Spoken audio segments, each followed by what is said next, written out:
le plus musicien de toute la famille, ça a été le frère de ma mère, que je n'ai pas connu parce qu'il est mort très jeune, et qui était un très grand violoniste, qui serait devenu comme Menuhin, quoi. Je veux dire, à 14 ans, il jouait, que les profs en Roumanie, hein, à Brăila, le prof lui avait dit, bon, il en sait plus que moi, il joue mieux que moi, je ne peux plus, il faut qu'il aille à Bucarest trouver un grand professeur.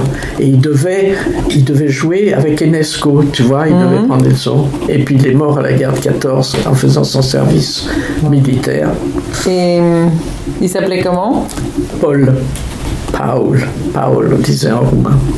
Paul Rosner, puisque ma mère s'appelait Rosner, R-O-S-N-E-R.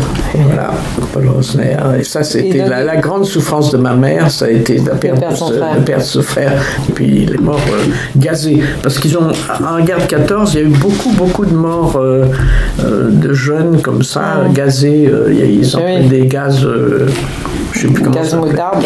Et voilà. Il avait quel âge quand il est mort? 21 ans, je crois, 22. Alors, peut-être on pourrait parler du violoncelle aujourd'hui un petit peu.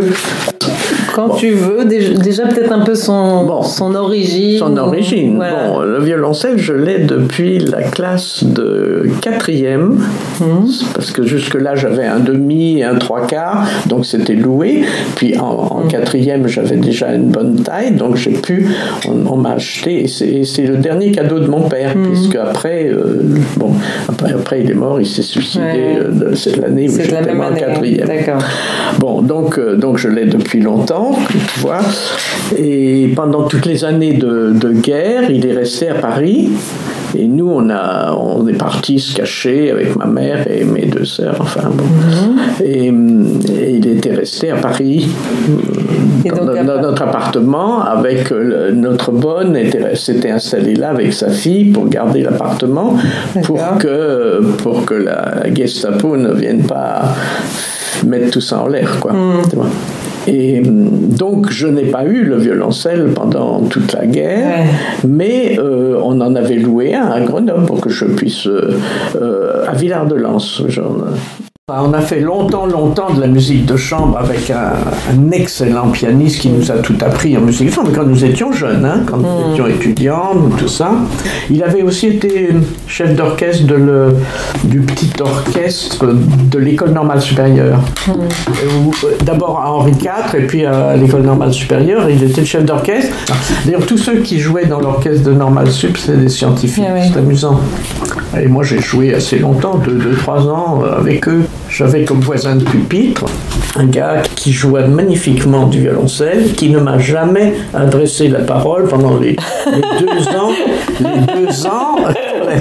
d'une timidité mais incroyable. On est au même pupitre, on se voit une fois par semaine pendant toute l'année, pendant 1 an, pendant 2 ans, pendant 3 ans. Jamais, il habite en face là-bas, je ne l'ai jamais rencontré.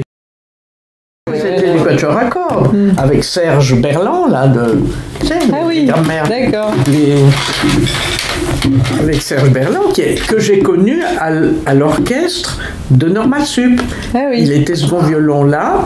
Puis l'année où j'ai été assistante en Angleterre, qui je vois arriver à Newport on suivait des cours quand on était assistant, des cours dans la fac.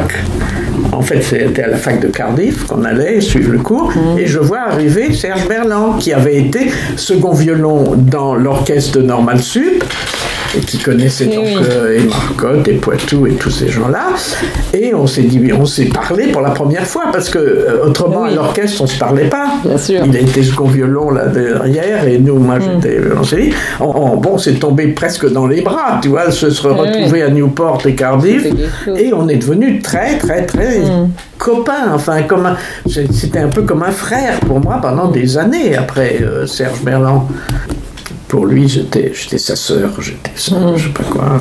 Et il jouait du violon, mais il jouait de l'alto aussi, ce qui fait qu'il a fait partie du quatuor. Voilà. Il a fait partie de notre quatuor. Et alors, c'était qui la 4e personne? Parce que tu as dit Annick et Serge. Et c'est Annick Touchard. Annick Touchard, notre collègue angliciste là. Et bon, donc elle fait aussi du violon. Elle fait du violon aussi. Elle était second violon, Nini était premier violon et Serge à l'alto. D'accord.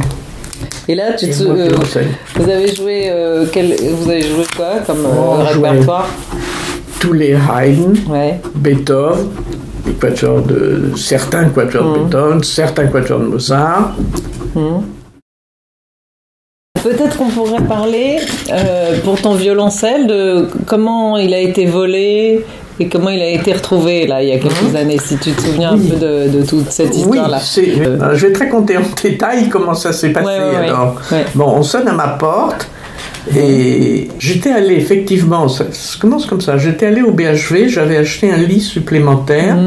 Quelques mois après, 2-3 mois après, sonne à la porte un gars qui dit: c'est le BHV, vous avez acheté un lit récemment. Il avait un grand cahier avec lui. Le BHV vous offre un couvre-lit. Est-ce que je peux rentrer pour voir? Il entre, je le fais entrer dans la chambre. Il dit: je vais vérifier le sommier quand même, il me dit. Ça, il met le lit debout. Il me dit: vous pouvez m'aider une seconde et garder le lit comme ça? Et je fais ça. À ce moment-là, il sort, il sort de la pièce, il dit: bon, j'en viens tout de suite, j'apporte le matériel. Et Christian se trouvait ici dans le salon. Il l'a vu passer avec le violoncelle qui était dans ma chambre. Il le voit passer et il ne réagit pas. Il ne sait pas pourquoi il l'emporte, le violoncelle, mais il n'a aucune réaction. Le gars est descendu. Moi, je laisse tomber le lit et je dis: mais qu'est-ce qu'il fait le gars? Je regarde à la fenêtre la camionnette et la camionnette n'est plus là. Puis on va se balader avec Christian. On revient de promenade, on fait un petit tour, je reviens et je vais là et je m'aperçois que le violoncelle n'y est pas. Et Christian me dit: oui, le gars est passé avec. Bon, j'ai cru que j'allais devenir dingue. Vraiment, j'ai eu une réaction comme si on m'avait pris mon enfant.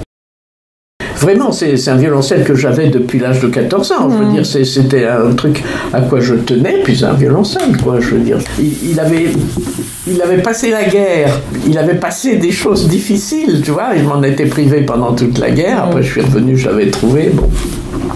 Et c'était un violoncelle de valeur. En plus, c'était le dernier cadeau de mon père, en quelque sorte. Bon, la camionnette partie, bon, évidemment, on est allé à la police. Ah, et là, on me dit: vous n'êtes pas la première, c'est le gang des instruments de musique. Bon, entre-temps, on va acheter un autre violoncelle, et bon, je reprends mes séances de musique et tout. Et combien? Je ne sais pas combien, j'ai dû te le dire, enfin, je sais pas, 6 mois après, 8 mois après, ils m'appellent et ils me disent: écoutez, je crois qu'on a eu la trace de votre violoncelle. Tu vois, c'était 6 ou 8 mois après, donc... oui, un truc, vous êtes sûr? Je dis: mon Dieu! Et il dit: oui, écoutez, il faut que vous veniez voir. Il a été retrouvé... Un luthier de Narbonne nous a téléphoné pour nous dire qu'ils avaient un violoncelle qui correspond assez à la description de l'instrument. Bon, je vais à la police, là-bas. J'entre dans l'espèce de pièce, il faut rentrer.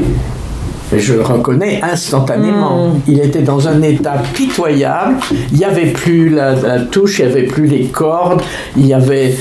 Bon, l'archet, ça, il n'y en avait pas. L'instrument, lui, il était là. Je dis: oui, c'est lui, c'est ça. C'est celui-là. Et voilà, je me retrouve avec 2 violoncelles, puisque j'en avais acheté un autre, mais qui n'était pas un ancien, mais qui était un bon violoncelle d'études, d'ailleurs, il est pas mal. Alors, j'ai 2 violoncelles là. Actuellement, je laisse mon violoncelle chez ma sœur pour faire de la musique de chambre, et j'ai l'autre ici, sur lequel je devrais travailler, mais je ne travaille pas parce que j'ai la flemme. Voilà. J'ai 2 violoncelles et je ne travaille pas. Mais enfin bon, ça c'est autre chose, je fais quand même du trio en ce moment. Oui. Et vous jouez quoi en ce moment? Qu'est-ce qu'on joue? Des trios de Haydn, trios de Beethoven, trios.